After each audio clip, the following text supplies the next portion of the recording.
Nama saya Afika binti Muhammad Aziz. Saya dari kelas 1 UTM. Saya dari sekolah SK Jawi. Saya ada satu cerita sangat menarik. Bangau berbadan kurus. Cerita ini ditulis Nurul Azila Arifin. Buku ini ada 15 muka surat. Buku ini dicetak oleh Dunia Page Publication. Buku ini mengisahkan tentang seekor bangau yang sangat sombong.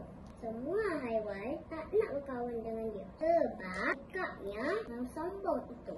Pada suatu hari, bangau dengar berita Raja Sulaiman mahu berjumpa dengan semua burung. Bangau dan semua burung terbang pergi ke istana Raja Sulaiman. Raja Sulaiman memberitahu bahawa dia akan menunaikan segala permintaan semua burung. Semua burung berasa sangat gembira. Burung kelicak datang menghadap Raja Sulaiman. Dia mahu arwah yang panjang kerana dia mahu hisap madu. Raja Sulaiman pun perkenalkan permintaannya. Kemudian datang pula burung merak. Burung merak mahu bulu yang sangat cantik. Raja Sulaiman pun berkenan dengan permintaan burung merak. Raja Sulaiman pun memberitahu burung merak akan menjadi burung yang paling cantik di dunia ini. Tiba-tiba datang burung bangau.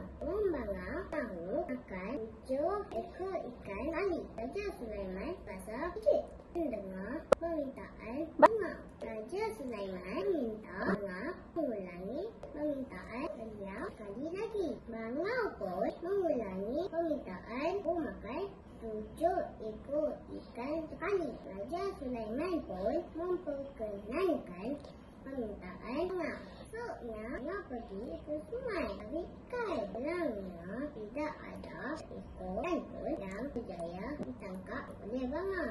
Pada hari yang ke-7, barulah dia menangkap ikan. Ketika bangau makan, barulah dia teringatkan permintaannya yang aku makan 7 ekor ikan sekali. Tapi dia tersilap cakap pada Raja Sulaiman. Bangau pun menyesal akan permintaannya. Pengajaran yang kita dapat dari kisah bangau ialah janganlah sombong dengan orang kerana tak akan menyesal kemudian hari.